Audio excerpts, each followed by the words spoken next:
Nos informations en détail.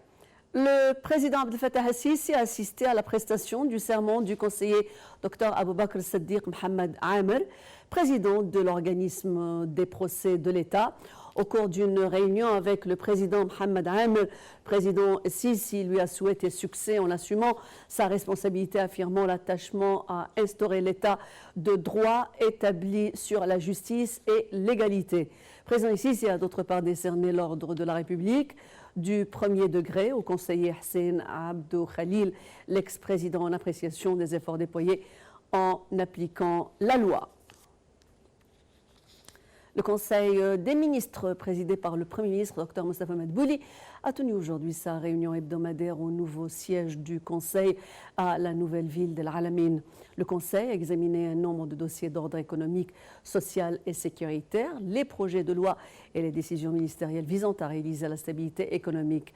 Une série de rapports concernant la qualité des services présentés aux citoyens et les projets sociaux dans les divers gouvernorats figurent au centre des discussions. Les projets de loi et décisions ministérielles visant la réalisation de la stabilité économique, sociale et l'encouragement des investissements ont fait également l'objet d'examen. Le directeur de l'Organisation mondiale de la santé, Dr Tedros Adhanom, est arrivé au Caire, en République arabe d'Égypte, à la suite de son accession à son poste pour s'informer des réalisations de l'Égypte dans le domaine de la santé, notamment l'initiative présidentielle de 100 millions de vies saines pour lutter contre le virus de l'hépatite C et les maladies non transmissibles. Au cours d'une conférence de presse tenue avec la ministre de la Santé, Dr Hala Zeid, M. Adhanom a fait l'éloge des succès réalisés dans cette initiative, la plus grande accomplie par un seul pays au niveau du monde. Il a ajouté que l'initiative intitulée 100 000 citoyens en vie saine est la plus importante campagne visant à lutter contre plusieurs maladies exécutées par un État dans le monde. Dr Zeid a pour sa part remercié le secrétaire général de l'Organisation mondiale de la santé pour le soutien qu'avait accordé cette instance à l'Égypte pour faire face aux maladies en Afrique.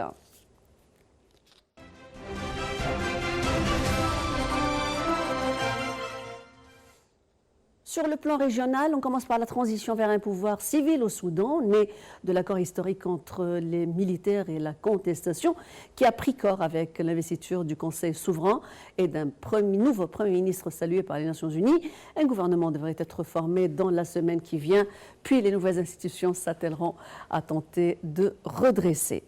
L'économiste Abdallah Hamdok, ancien collaborateur des Nations Unies, a prêté serment comme Premier ministre lors d'une brève cérémonie à Khartoum, peu de temps après avoir atterri dans la capitale soudanaise depuis Addis Abeba. Je cite, les priorités du gouvernement sont d'arrêter la guerre, de construire une paix durable, de faire face à la sévère crise économique et de mettre en place une politique étrangère équilibrée. Fin de citation. Le régime syrien a annoncé l'ouverture d'un corridor pour permettre aux civils qui le souhaitent de quitter la région d'Idlib, en proie à des combats entre forces pro-régime d'un côté et les rebelles de l'autre. À la faveur de bombardements aériens, de l'artillerie, les forces du régime, soutenues militairement par l'allié russe, ont réussi à avancer dans la province d'Idlib, dans le nord-ouest du pays en guerre abritant des groupes rebelles. L'armée israélienne a bombardé des sites du Hamas dans la bande de Gaza en représailles de nouveaux tirs de roquettes depuis l'enclave palestinienne.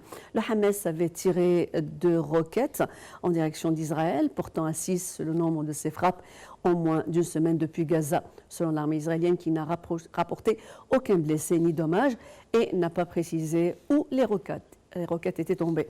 Selon une source sécuritaire palestinienne, l'armée israélienne a frappé, je cite, à plusieurs reprises un site naval palestinien à l'ouest de la ville de Gaza, 3 sites dans le centre de la bande de Gaza et un à Khan Younes au sud.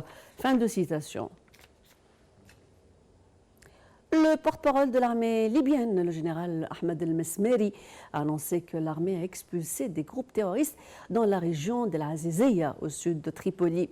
El-Mesmeri a affirmé que des bandes criminelles, soutenues par le président du conseil présidentiel Faiz al-Sarraj, œuvrent à gérer les opérations d'immigration clandestine dans le désert et contrôlent les mines d'or. L'Iran a dévoilé son nouveau système de défense antiaérienne de fabrication locale sur fond de tensions accrues avec les États-Unis. Baptisé Bavar 373, il s'agit, selon les responsables iraniens, du premier système de missiles antiaériens d'une portée supérieure à 200 km produit localement. Le nouveau système mobile sol-air de défense iranien a été dévoilé au cours d'une cérémonie à Téhéran, à laquelle a assisté le président Hassan Rouhani, qui a ordonné qu'il soit ajouté au réseau de missiles de défense de l'Iran. Le ministère russe des Affaires étrangères a condamné le premier essai par les États-Unis des missiles de portée internationale depuis la guerre froide, dénonçant le risque, je cite, d'une escalade des tensions militaires et d'une relance de la course aux armements et que cette mesure menacerait la sécurité internationale. Cet avertissement russe intervient à l'issue de l'annonce faite par le secrétaire américain à la Défense concernant son appui au déploiement des missiles intermédiaires terrestres en Asie. Le Premier ministre britannique Boris Johnson a déclaré à Paris devant Emmanuel Macron, je cite, qu'il voulait trouver un accord sur le Brexit, ajoutant avoir été grandement encouragé par sa rencontre la veille avec la chancelière allemande Angela Merkel. Macron a pour sa part estimé qu'une solution pourrait être trouvée d'ici à 30 jours sur la question de la frontière irlandaise, la clause du backstop pour aboutir à une sortie ordonnée du Royaume-Uni de l'Union européenne.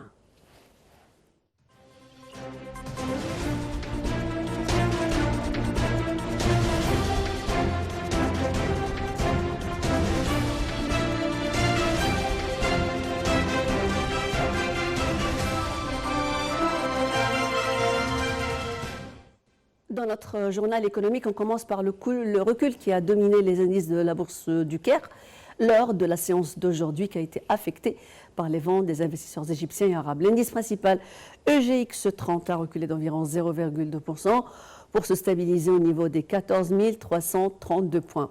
EGX 30 Caped a également cédé d'environ 0,2%. Pour les indices secondaires, EGX 70 et EGX 100, ils ont respectivement haussé de 0,3% et 0,1%.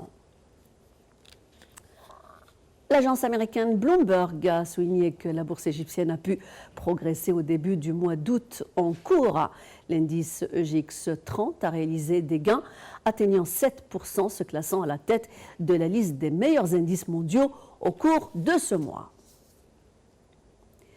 Le ministère de la Planification, du Suivi et de la Réforme administrative a révélé l'orientation des investissements gouvernementaux, s'estimant à environ 5 milliards 230 millions de livres égyptiennes au cours de l'exercice financier prochain 2019-2020 pour le développement du nord et du sud du Sinaï. Les plus importants programmes du développement figurent dans les secteurs de l'enseignement, des eaux, de l'agriculture, du transport et des activités foncières.